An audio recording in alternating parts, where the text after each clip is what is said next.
يقدم لكم هذا البرنامج برعاية موبيليس. موبيليس، معا نصنع المستقبل.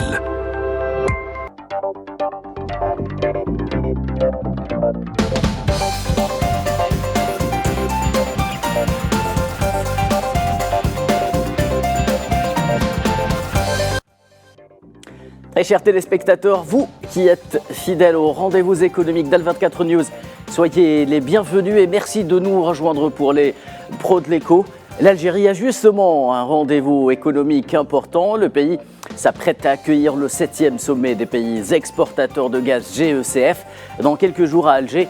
L'occasion pour nous de nous pencher ce soir sur les tenants et aboutissants de ce conclave entre les maîtres de l'énergie bleue à l'heure où le gaz est à la croisée des chemins du secteur énergétique avec une reconfiguration quasi totale des rapports de force régionaux et mondiaux sur les marchés, une reconfiguration qui s'opère également au niveau de l'offre et de la demande, sans oublier les modèles économiques. Le gaz est au centre de certaines querelles internationales car tout le monde s'accorde à dire que c'est plus ou moins là ou par là que la transition énergétique va s'opérer. Et c'est dans ce contexte que le 7e sommet du GECF se tiendra du 29 février au 2 mars prochain à Alger.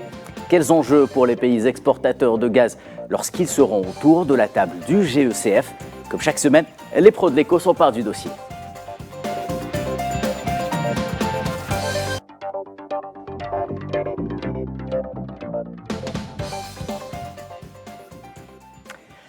J'aurai à ma table, quant à moi, ce soir, des experts justement pour vous éclairer sur les enjeux réels de ce 7e sommet du GECF qui se tiendra, je le rappelle, du 29 février au 2 mars à Alger. À commencer par vous, Chouaib Outamine, vous êtes consultant dans le segment Oil and Gas.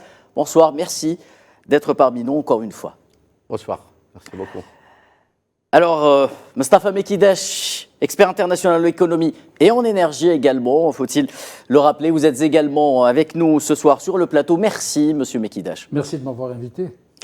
Et depuis Londres, nous aurons avec nous en direct par téléphone Berdad Mendouche, l'expert international en énergie, ancien PDG d'une filiale de Sonatrach. Monsieur Mendouche, bonsoir, merci d'être avec nous également. Bonsoir à vous et bonsoir à nos amis qui sont vos invités, qui sont aussi mes amis anciens de Sonatrach. Je leur envoie le bonjour d'ici de Londres, où il fait très froid. Merci, monsieur Mendouche. Alors, avant de basculer sur le débat, plantons le décor avec ce sujet signé de la rédaction des Pros de l'Écho. La session d'Alger se tient dans un contexte où le gaz naturel est de plus en plus sollicité en tant que source d'énergie cruciale pour le développement socio-économique, étant l'une des principales sources d'énergie alternatives propres et respectueuses de l'environnement.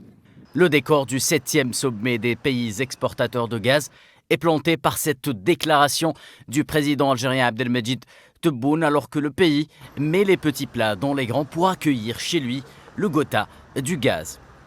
استضافة الجزائر للقمة هي شهادة على دورها الرائد في قطاع الغاز الطبيعي. Le fait que l'Algérie abrite ce sommet est en soi une preuve de son rôle de leader dans le secteur du gaz, qui se traduit par la mise en œuvre de plusieurs projets à l'image du gazoduc sous-marin qui relie l'Europe à l'Afrique, ainsi que la préservation de sa position de fournisseur fiable du gaz naturel.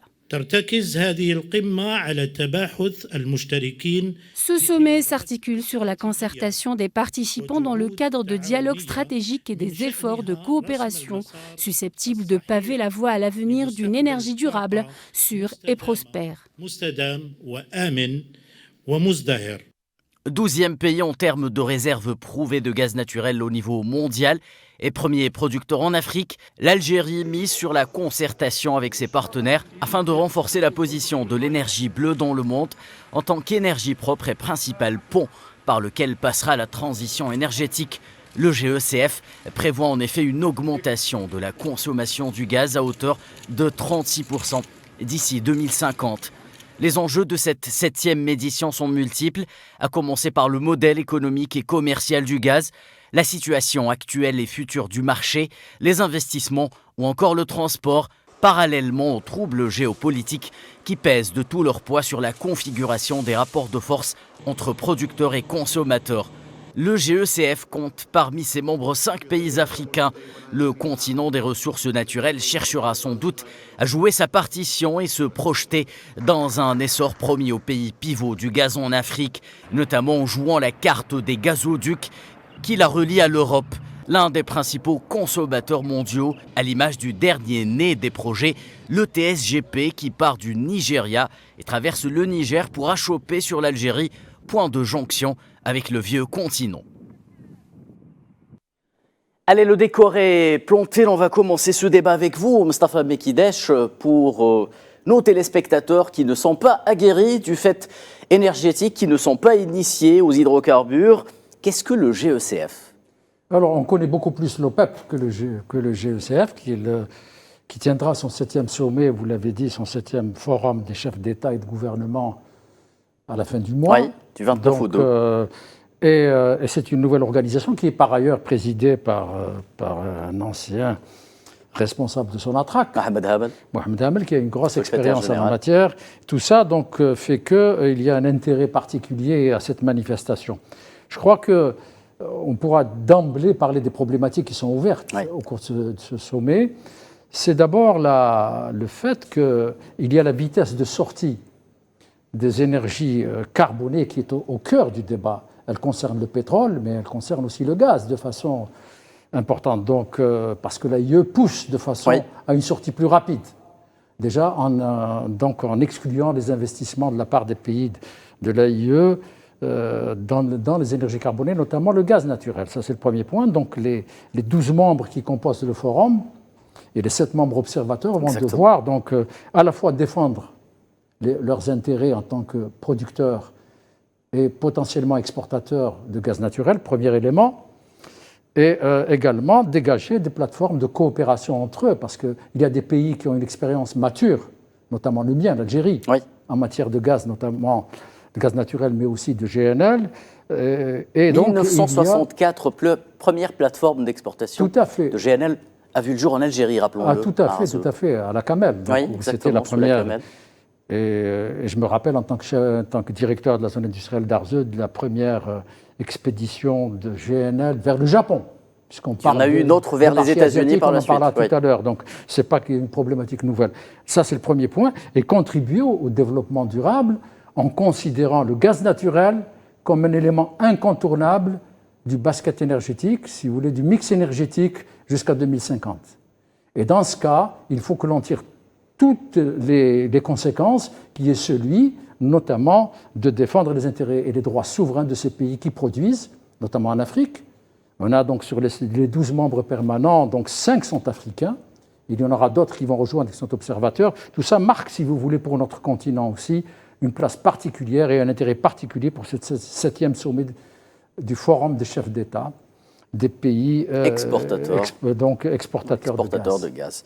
Merci pour cette entrée en matière, Mostafa Mekidesh. Chouaib Boutamin, d'emblée, un enjeu ou des enjeux se cachent justement au sein de ce 7e sommet des pays exportateurs de gaz, à commencer par le modèle commercial de cette ressource énergétique qui est en pleine ébullition depuis le déclenchement du conflit en Ukraine. Nous avons une opposition entre l'ancien modèle dominé par ce qu'on appelle les contrats à long terme et le nouveau modèle qui préfère beaucoup plus passer par les contrats spot ou les centrales d'achat, comme on les appelle actuellement, et qui fleurissent actuellement en Europe.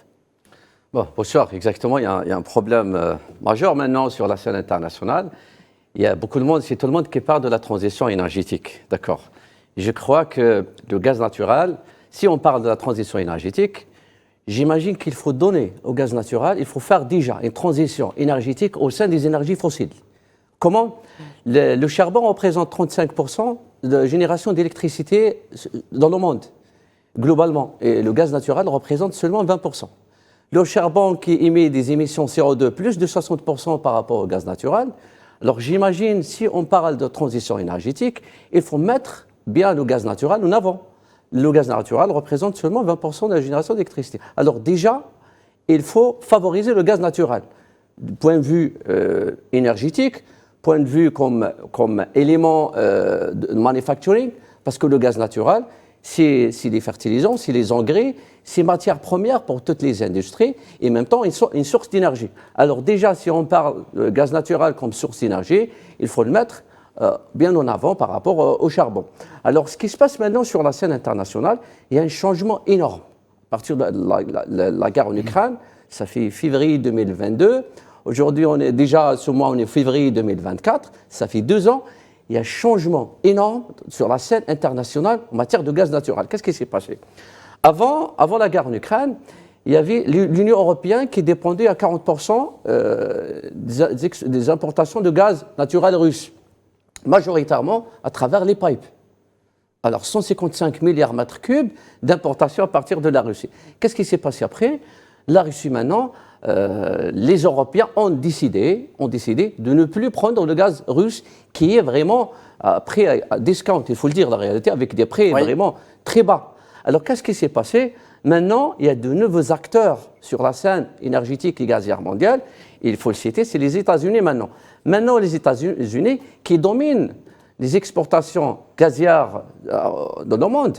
Maintenant, les États-Unis qui a exporté en 2023 89 millions de tonnes de gaz naturel, dont 63-67% vers l'Union européenne.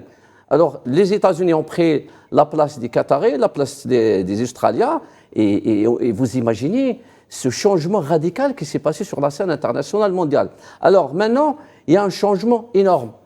La place, le pipe qui a été vraiment, il y avait ce qu'on a le sabotage de Nord Stream 1 et 2, et maintenant, c'est les Américains qui ont pris maintenant le lead dans les exportations. Notamment avec le GNL. On a remplacé le gaz naturel dans sa forme gazeuse par un gaz naturel sous forme liquéfiée, et qui demande vraiment au moins 10% de perte d'énergie pour réduire la température du gaz naturel à moins 160 degrés avec son transport et aussi pour la regazification.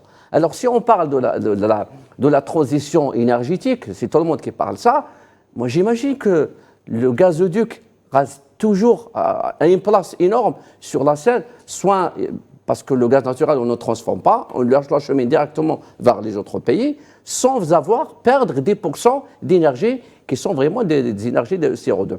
Alors maintenant, qu'est-ce qui s'est passé exactement ? Après la guerre en Ukraine, on a aussi maintenant des problèmes géopolitiques. On voit ce qui se passe maintenant sur la mer Rouge. Il y a maintenant, c'est rerouting, ce qui se passe, c'est rerouting. Alors, il y a le Qatar, il y a pas mal de pays qui ne peuvent pas maintenant exporter, ou ça prend du temps pour exporter leur gaz naturel. Alors, qu'est-ce qui se passe maintenant sur Bab el-Mandeb ? Qatar qui représente 25% de ventes vers l'Union européenne, les 75% vers l'Asie. Notamment avec un futur contrat avec l'Allemagne. Qui prendra effet en 2015 et qui relancera justement les exportations de gaz GNL qatari vers l'Europe. Et bien là, c'est ça le rôle des géopolitiques maintenant, cher Kherdine. Alors les Qataris maintenant, 25% de ventes vers l'Union européenne, et ils prennent les chips, ils prennent un autre chemin sur le Good Hope, le sud, et des retards de 12 à 15 jours. Alors qu'est-ce qui se passe dans ce scénario ? Par le cap de Bonne-Espérance, notamment en Afrique du Sud. Et qu'est-ce qui se passe ? Il y a des parts, ce qu'on appelle une guerre de parts de marché. Maintenant, les Qataris ne peuvent pas commercialiser leurs produits vers l'Union européenne. Bon, ça prend plus de temps. De l'autre partie, il y a les Américains vers l'Atlantique qui commercialisent le gaz naturel. Alors, il y a une certaine guerre au sein de guerres de parts de marché. Certains vous diront qu'il y aura toujours la Chine et l'Inde pour peut-être acheter le gaz qatari. Je laisse cette question en suspens très rapidement pour donner la parole à Berdad Bendouche rapidement, avant de revenir à Mustafa Mekidesh. Berdad Bendouche, l'un des enjeux justement de ce 7e GECF, c'est de se retrouver, se concerter sur la manière future avec laquelle il faudra vendre le gaz entre partenaires, rappelons-le, et le président Abdelmadjid Tebboune l'a rappelé dans son message d'emblée de bienvenue qu'il a adressé aux participants à ce sommet. Il faudra se concerter entre partenaires avant tout. Oui, absolument. Tout d'abord, un petit aperçu sur le Gas Exporting Countries Forum. C'est une organisation gouvernementale qui a été mise en place en 2001 en Iran, à l'initiative de l'un des pays qui est l'Algérie. Et depuis cette date, il y a eu plusieurs sommets. Dans l'avant-dernier, donc celui qui va se tenir à Alger du 29 au 2, le précédent c'était à Doha en novembre 2022 au Qatar. Et donc il y a eu deux résolutions très importantes. La première, c'est l'élection, comme l'a dit notre ami Mustafa, de Mohamed Hamel en tant que secrétaire général, qui a fait une dizaine d'années à l'OPEP. Et la deuxième, c'est la décision de création d'un centre de recherche sur le gaz. Le siège est à Alger. Oui. Donc ça, c'est quoi? C'est d'abord une grande considération de ces 19 pays, 12 membres et 7 observateurs pour l'Algérie. Et la deuxième, et la plus, à mon sens, la plus importante, c'est la considération pour Sonatrach et l'expérience qu'a Sonatrach dans le domaine du gaz. Ça a été dit déjà par Mustafa Mekidesh. La Camel, c'est en 1964 et la première livraison, si j'ai bonne mémoire, c'était pas en Japon, c'était en Grande-Bretagne. Et la deuxième en Japon, en gaz liquide. Au moment où les nouveaux acteurs de ces 10 dernières années n'avaient pas encore de complexe de liquéfaction. Donc, l'Algérie, elle est pionnière dans ce domaine. Donc, le forum, il compte quand même presque autour de 72% des réserves mondiales de gaz, 47% des moyens de transport par gazoduc, donc terrestre, et 44% de la production commercialisée, et un peu plus que 52% par méthanier, par mer. Effectivement, il y a les cartes, de nouvelles cartes ont été mises sur la table après la guerre Russie-Ukraine, puisque l'Europe ayant pris des sanctions contre le gaz russe, lequel gaz russe est acheminé en presque 2 ou 3 fois plus en quantité vers la Chine par le Power of Siberia, le gazoduc qui relie la Russie à la Chine. Et on a assisté ces dernières années à une montée fulgurante, je dis fulgurante, du GNL. Pour quelle raison? Pour la simple raison que les gazoducs, c'est des infrastructures de transport qui demandent beaucoup d'argent, qui demandent beaucoup de temps, qui ont des problèmes éventuellement de crise, de guerre, qui peuvent être sabotés, comme ça a été le cas pour le Nord Stream 2. I think 2. Alors le 2 a été arrêté tout simplement, qui relie la Russie à l'Allemagne. C'est le Nord Stream 1 qui a été pressionné. Et c'est pas tous les pays qui ont des géographies ou des reliefs qui permettent la réalisation de ce mode de transport. Donc on a constaté qu'en 2022, les commandes, principalement la Corée du Sud qui est spécialisée pour la construction de méthaniers, puis ensuite il y a d'autres pays, ça a été pratiquement multiplié par 5.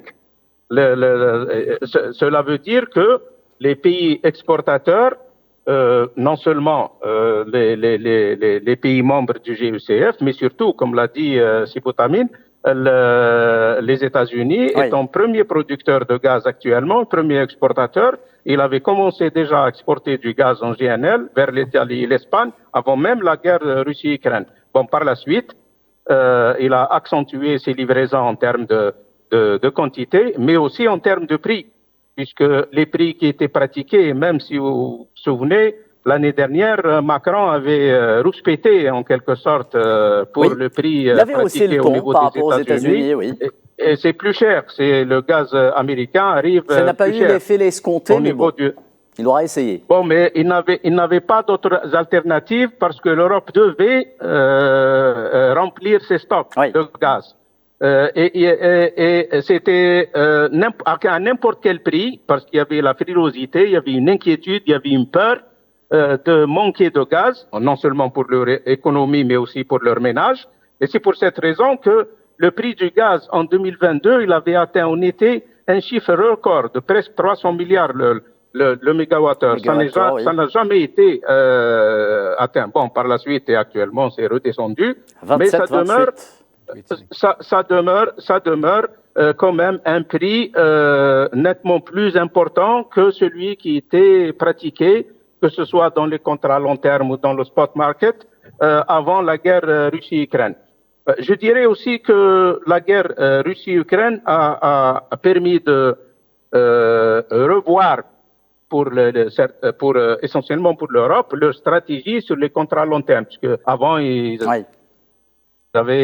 avant la guerre, ils pensaient que c'était mieux pour eux d'aller acheter en centrale d'achat sur le marché spot. Mais le fait d'avoir pris les décisions de ne plus s'approvisionner de la Russie, ils se sont rendus compte que finalement, les contrats à long terme constituaient une sécurité. Et le gaz est devenu, pour eux, pour les pays consommateurs, une question de souveraineté en matière de sécurité énergétique. Deuxièmement, en matière de transition énergétique, le gaz a été classé lors de la conférence sur le climat en 2022 à Sharm el-Sheikh en Égypte comme énergie propre. Et actuellement, et depuis quelques années, le gaz est en train d'être décarboné. On lui enlève le CO2. La Sonatrach le fait sur les champs de Ain Salah, sur les champs de Ain Amenas. Les opérations qui sont effectuées sur, on appelle le torchage. À l'horizon 2030, il est prévu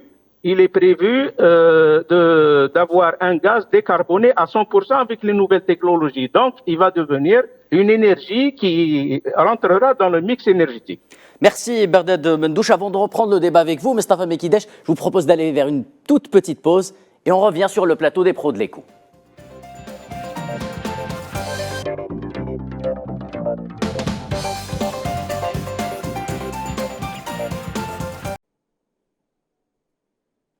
Si vous venez de nous rejoindre, mesdames et messieurs, bienvenue. Nous sommes en train de parler sur le plateau des pros de l'écho du 7e sommet du GECF, l'organisation qui regroupe les pays exportateurs de gaz, qui aura lieu en Algérie du 29 février au 2 mars prochain. Mustafa Mekidesh, vous vouliez justement répondre à Berdad Mendouche par rapport à un aspect. Je voulais juste rebondir sur ce qu'a dit Mendouche, mon collègue. À juste titre d'ailleurs, c'est sur donc, le binôme vente spot contrat à long terme. Ouais. Alors, le pays qui a été à l'origine des contrats à long terme, c'est l'Algérie. Exactement. Parce que c'était les premiers contrats de GNL dans le monde. Hein. Donc, il faut bien voir ça donc, dans la perspective, dans la rétrospective qu'on peut faire de cette industrie. Pourquoi ? Parce que pour pouvoir obtenir donc un financement de votre investissement qui est lourd dans le GNL, il faut pas pour rien qu'on parle d'usine à gaz. Garantir, si vous voulez, une génération de devises qui soit suffisante. D'où la clause tech hors paye qui était liée donc à ces contrats-là, c'est-à-dire que lorsque vous vous engagez dans ces contrats, donc vous devez avoir des contrats à long terme qui permettent donc si vous voulez, de bien ancrer votre financement auprès des banques. D'ailleurs, la Banque européenne d'investissement, ça a été la première qui a commencé à participer à ces investissements. Donc, c'est ça l'historique de ces contrats à long terme. Merci de le rappeler, Mustafa Mekidesh. C'est un point très important. Rappelez aussi l'évolution de l'indexation. Oui. Vous savez que les premiers contrats de GNL sur les prix du brut en Algérie, non, les premiers étaient indexés sur les prix de la main-d'œuvre des aciéries américaines. Donc, premier, et aussi, ça signifiait quoi ? Et le prix de l'acier aussi. Pourquoi ? Parce que c'était uniquement l'investissement de GNL qui était pris en compte et non pas le contenu énergétique qui était commercialisé. Ensuite, suite à des partenariats, à des luttes, donc l'Algérie a pu obtenir donc, le passage vers l'indexation sur les fuels. Sur les fuels, et puis ensuite, on est parvenu après donc, des crises qui ont eu lieu, notamment dans le cadre du projet El Paso, GNL1 en Algérie. Donc l'Algérie avait arrêté ses exportations. Pourquoi ? Parce qu'elle voulait obtenir une indexation de son gaz naturel sur le pétrole brut qui était entre les mains de l'OPEP et qui permettait, si vous voulez, d'avoir une augmentation significative et un retour plus juste. C'était donc, et c'est ça l'histoire. Et donc maintenant, nous sommes dans une situation où il faut sécuriser l'offre de gaz et de GNL. Comment la sécuriser ? D'abord, il va falloir avoir la participation aux investissements lourds des consommateurs, des pays consommateurs. Aspect que l'AIE semble ne pas vouloir prendre en compte en disant, bon, tout ce qui est carboné, vous ne participez pas aux investissements. La Commission européenne également, vu qu'elle a pondu une loi qui interdit tout simplement d'investir. Alors, donc sur ces aspects-là, c'est pour ça que les missions de ce forum qui va se tenir à Alger va devoir passer en revue le soutien des droits souverains des pays producteur d'abord et exportateur ensuite, en disant vous devez mettre la main à la poche et participer à ces lourds investissements, non pas déclasser du jour au lendemain tout ce qui provient donc, des énergies fossiles comme étant donc non finançable. Oui. Pourquoi ? Parce qu'on veut aller plus vite. Accélérer le mouvement. Alors que d'abord, il faut en terminer avec le charbon. Je rappelle tout simplement qu'à la suite de ce qui s'est passé sur le Nord Stream, donc il y avait l'Allemagne revient à la génération électrique à partir du charbon. Oui. Ça, c'est un fait, c'est pas une vue de l'esprit. Donc, parce que, rappelons-le, l'Allemagne a fait la guerre au nucléaire. Absolument. Ça signifie quoi ? Ça signifie, d'abord que le gaz naturel est le moins polluant des énergies donc, carbonées ou fossiles. Ça, c'est le premier point. Il y a également les réinjections des gaz donc, qui sont pour maintenir les puits à pression, dont l'Algérie a été, avec donc, ce que vous avez signalé tout à l'heure concernant Ain Salah, où les premiers donc, réinjections ont été faites, et ça a été exposé il y a une dizaine d'années donc, au Japon, donc, au cours d'un congrès mondial du gaz. Et donc, tout ça signifie qu'il n'y a pas de leçon à recevoir de ce point de vue-là. Oui.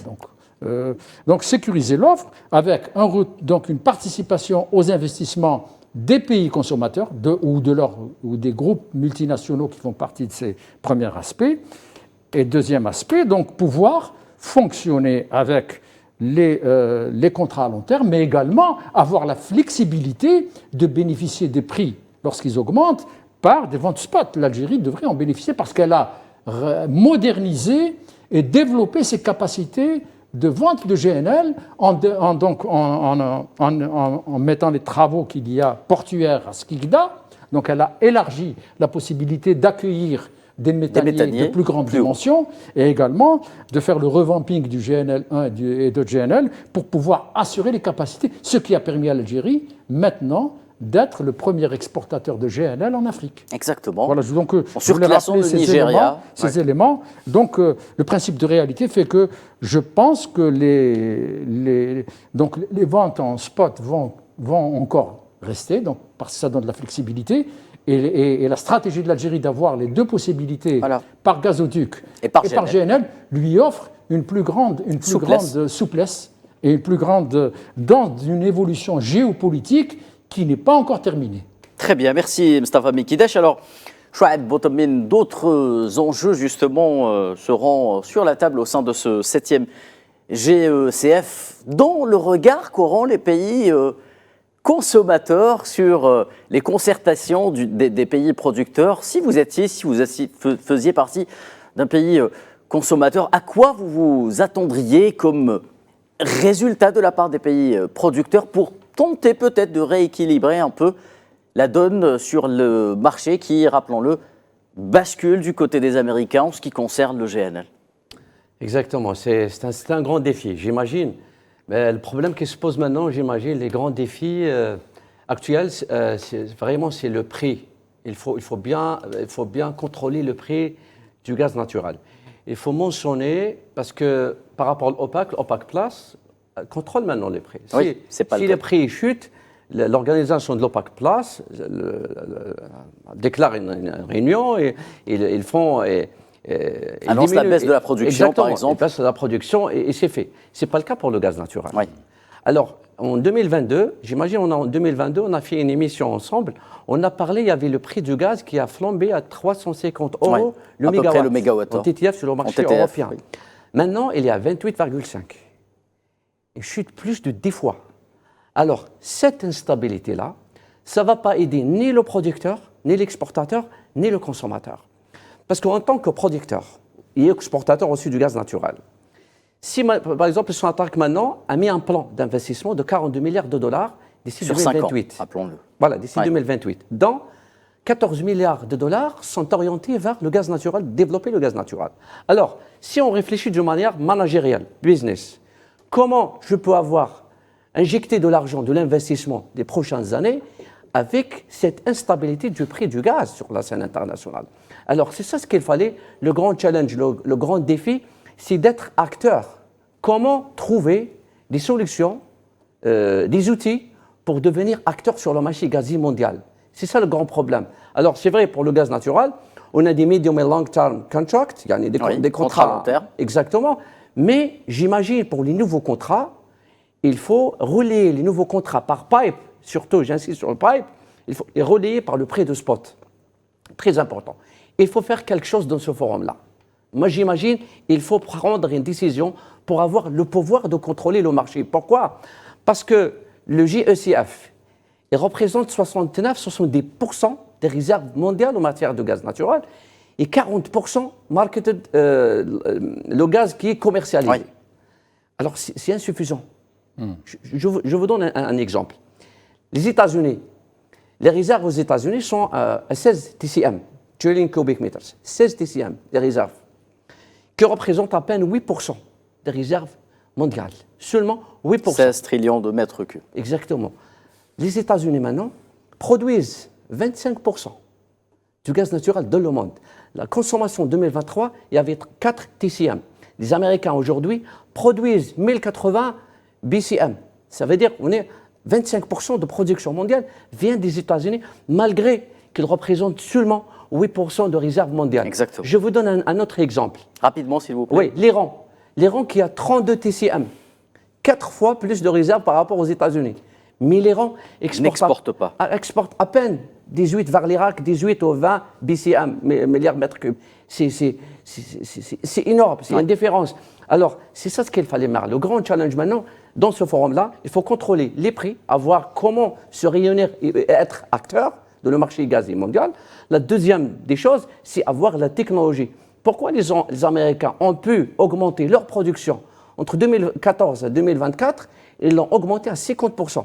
Les Américains produisaient 720 milliards de mètres cubes en 2014. Maintenant, en 2080, ils ont augmenté à 50%. Alors, il faut avoir l'accès à la technologie pour pouvoir agir. Et je vous ai donné l'exemple de l'Iran, qui a des réserves énormes sur la scène internationale, mais qui produit, qui n'exporte pas beaucoup par rapport aux États-Unis. Mustafa Mekidash, rapidement, avant d'aller vers cette question des prix, si vous voulez, à la fois du GNL, mais également du gaz naturel sous forme de contrat à long terme ou spot, crée des zones d'incertitude, reliées par ailleurs aux évolutions géopolitiques qui peuvent aller dans un sens vers l'augmentation de ces prix ou vers leur diminution. On l'a enregistré et tu viens de le signaler à juste titre. Mais je pense que là, il va falloir donc une réflexion prospective, mais d'abord, disons, partageons les risques. Il faut que dans ces investissements, les pays consommateurs participent. Donc ça, c'est un premier objectif. C'est l'esprit même des contrats à long terme. Oui, absolument, absolument. Mais il va falloir donc. Mais là, il y a eu donc, si vous voulez, des positions d'un certain nombre de pays qui disent, nous, en s'appuyant sur donc les questions environnementales, qui disent, vous ne devez plus participer. Il y a eu donc il y a eu un retour en arrière, mais il faut consolider ce retour en arrière en actant le fait que le gaz naturel fait partie, n'est pas simplement donc une variable d'ajustement, mais fait partie, si vous voulez, du panier énergétique de la transition. Oui. Et ceci étant, donc les investissements de la part des pays consommateurs, ils doivent être partie prenante dans ce processus parce qu'il contribuera à avoir, si vous voulez, une sécurité énergétique mondiale. C'est du vrai gagnant-gagnant là. Hein, voilà, absolument. Ça, c'est le premier aspect. Donc, ceci étant, donc, les risques sont partagés, puisque vous avez donc une partie de l'investissement vient de chez vous en tant que consommateur, donc vous ferez attention à ce que les prix de cet investissement soient suffisamment rémunérés. Ça, c'est un premier aspect. Le deuxième aspect, à mon avis, est relié au fait que il y a une problématique, si vous voulez, de l'indexation des prix du gaz par rapport au pétrole brut. Est-ce que c'est arrivé à maturité? Il va falloir trouver un autre type d'indexation à partir de l'électricité. Mais de quelle électricité? Est-ce qu'il s'agit d'électricité qui provient du nucléaire, ou l'électricité qui provient de l'éolien, ou du gaz? Donc, en mettant ça, peut-être que ça peut être une piste en tout cas de réflexion. Et je crois que le forum a suffisamment d'expertise pour pouvoir mettre ça au cœur de ces réflexions. Merci, Mustafa Mekidash. Barded Mendouche, le GECF, justement, prévoit 36% d'augmentation de la consommation de gaz d'ici 2050. De quelle manière cette augmentation va s'opérer si l'on considère qu'elle devra essentiellement venir des pays exportateurs et donc producteurs de gaz, et donc des pays du GECF principalement, si l'on met de côté les États-Unis? Bien, moi les chiffres que j'ai à travers le magazine sur l'énergie, à travers Oil Price, enfin deux ou trois autres revues spécialisées, le gaz aura une augmentation annuelle de la demande de 2% par an, et d'ici à 2050, ça sera une demande autour de 25%. 25% pour le gaz naturel. Le gaz, oui, le gaz, qu'il soit GNL ou qu'il soit bon, c'est du méthane, c'est la même chose. Oui, du méthane. Donc le gaz, il n'y a pas un problème de quantité, il n'y a pas un problème d'offre, il y a un problème d'investissement. Si je me réfère à l'Afrique, par exemple, aux découvertes de ces 10 dernières années sur l'Afrique de l'Est, notamment au Mozambique, au Kenya et récemment au fond de Mauritanie, c'est des gisements importants, et je citerai l'Égypte aussi, qui fait partie du forum. Donc il y a déjà le champ Zohr en Méditerranée orientale, qui a une capacité de production importante, commence déjà à exporter, et il y a un deuxième champ découvert par Eni, qui est un associé de la compagnie égyptienne. Il y a une information qui a été donnée en disant que c'est une réserve très importante, mais ils n'ont pas donné le chiffre de la réserve. On parle du offshore. On est en offshore. Oui. Voilà. On est offshore. Même la Mauritanie, c'est en offshore. Exactement. Donc le problème, comme l'avait dit auparavant Mustapha, le problème c'est avoir l'argent pour ces pays-là. Notamment pour le offshore, s'il faudra aller forer sur 2500 mètres de profondeur ou plus. Parce que le gaz, vous avez besoin de forer, vous avez besoin d'expédier, vous avez besoin d'un centre de production de séparation, vous avez besoin d'un centre de liquéfaction, vous aurez besoin de méthaniers, vous aurez besoin de plateformes de regazéification. Ça demande beaucoup d'argent. Oui. Ça demande beaucoup d'argent. Concernant le gaz des États-Unis, c'est un gaz non conventionnel, il faut le savoir. C'est un gaz de schiste. Oui. Donc, c'est pour ça qu'il y a une production très importante. Pour l'Iran, qui fait partie aussi du forum, il y a l'embargo. C'est pas là. Barded Mendouche, est-ce que vous êtes avec nous? Depuis déjà fort longtemps. Depuis fort longtemps. Oui, donc, l'un des axes où je dirais des défis du forum ou de la prochaine réunion ou de sommet, c'est d'abord le forum, c'est aussi un cadre de dialogue entre les pays du forum et les pays consommateurs, à l'effet de stabiliser l'offre de gaz, d'avoir un prix rémunérateur et un prix qui convient pour les deux, producteurs et consommateurs, et aussi sécuriser l'approvisionnement énergétique de ces pays consommateurs. Donc ce dialogue existe déjà depuis la création du forum, et l'un des axes ou des objectifs du forum, c'est l'instauration d'un dialogue permanent entre producteurs, exportateurs et consommateurs. Dans le prochain forum, le défi, c'est aussi comment drainer les investissements pour pouvoir avoir suffisamment d'argent, investir, je parle pour les pays africains là, où il y a eu des découvertes, et pouvoir sécuriser à long terme l'énergie, mais aussi le gaz comme matière première dans l'industrie pétrochimique, comme l'avait dit déjà Botamine. Donc actuellement, si on prend uniquement les réserves découvertes et annoncées au niveau de toute l'Afrique, l'Algérie comprise, étant le premier, il y a de quoi satisfaire la consommation mondiale pendant 55 à 60 ans. Donc ce n'est pas un problème de quantité ou d'offre. Donc c'est un problème d'investissement, d'argent, et aussi si au-delà de 2030, avec les nouvelles technologies de décarbonation, on arrivera à zéro carbone dans le gaz, à ce moment-là, ça sera une énergie propre, verte, qui ne pose aucun problème pour le. Je rajouterai qu'il n'y a pas que l'Allemagne qui a réouvert ses mines de charbon. Il y a aussi la France qui a réouvert l'année passée une autre mine de charbon pour pouvoir suppléer au manque de gaz. Et le charbon est le plus pollueur au monde. Exactement. Exactement. Merci Berdad Mendouche. Très rapidement, le temps file à une de ces vitesses. Mustafa Mekidash, très rapidement, le mot de la fin après, ça sera Chaheb Botommin. Oui, moi ce que je voudrais simplement dire, c'est que la 7e session du Forum des chefs d'État des pays exportateurs de gaz à Alger doit être vraiment une occasion à la fois de pouvoir mettre en œuvre, si vous voulez, les buts et les objectifs et les missions de ce forum de façon opérationnelle. Donc en essayant d'identifier les priorités. Donc les priorités viennent d'être rappelées au cours de notre première priorité, c'est que les investissements en matière de développement de gaz naturel ou de GNL doivent être des investissements mixtes entre les pays producteurs et les pays consommateurs.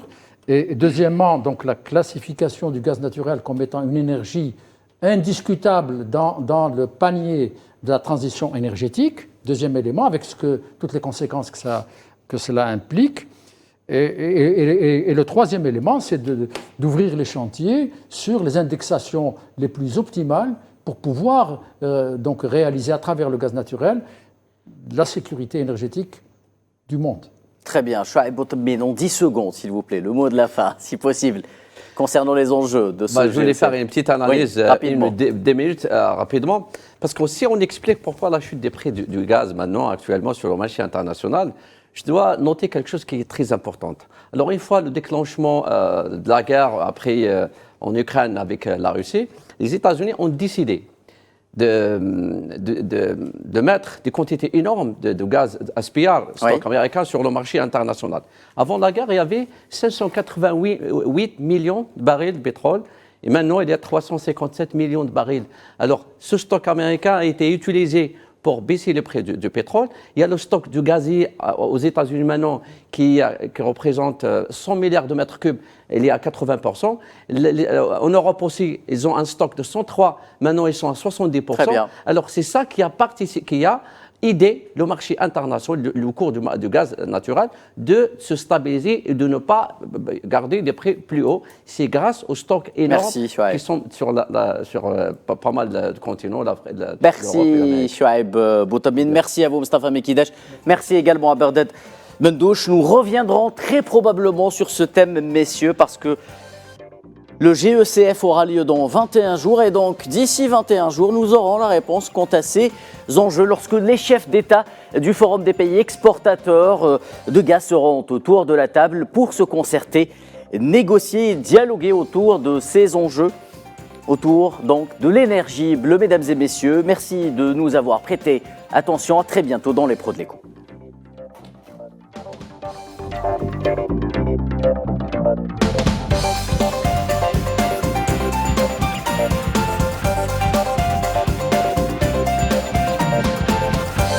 قدم لكم هذا البرنامج برعاية موبيليس. موبيليس، معا نصنع المستقبل.